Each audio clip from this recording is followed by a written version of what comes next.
అద్భుతం. అసలు డైలాగ్ ఆ అమ్మాయి చెప్తుంది, ప్రజ్ఞా జైస్వాల్, నా డాకుగా ఇంట్రడక్షన్ ముందు, కడుపులో ఏడి ఆడెక్కడ అంటే చూపిస్తారే మనమున్న చోటే అంటే, అవునరా కడుపులో ఉన్న బిడ్డ తన్ని తన్ని అడుగుతున్నాడు నా తండ్రి ఏడని, చూడని వెనకాల ఇసుక మంచును చీల్చుకుని వస్తున్నాడు అనగానే అద్భుత విజువల్స్, అది ఎక్స్ట్రాడినరీ గ్రాఫిక్స్.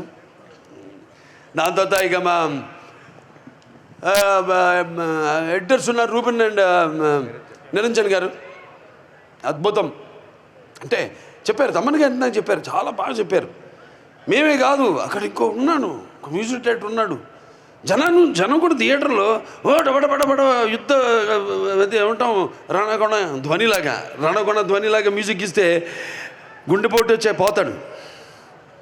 అలా కాకుండా ఎక్కడ స్పేస్, ఆ కుషనింగ్ ఎంత గ్యాప్ ఇవ్వాలి, వాళ్ళకు కూడా విశ్వాసాలు తీసుకునే సమయం ఇవ్వాలి మనం అని ఎంతో అద్భుతంగా ఎడిటింగ్. అంటే ఎడిటింగ్ కూడా ఇప్పుడు కెమెరామెన్ డైరెక్టర్ ఎలా అన్నానో, ఎడిటింగ్ కూడా అలాగే వాళ్ళ డిస్కషన్ ఉంటుంది, వాళ్ళు కొట్లాడుకుంటారు, ఎన్నో జరగాలి. నాకు ఎప్పుడు అలాగే జరగాలి, వేడి కొట్టించాలి. ఏదైనా ఏవో సంవత్సరాలు తీయడం ఎన్నో నావలు కాదు, వచ్చింది మంచి థాటు, అదే ముహూర్తం, అదే తదేప ముహూర్తం మొదలు పెట్టేయాలి అంతే. దాని మీద దాని గురించి ఇంకో పక్కన ప్రమేయం మన మీద పడిందంటే అయిపోయినట్టు, అది ఆడినట్టే.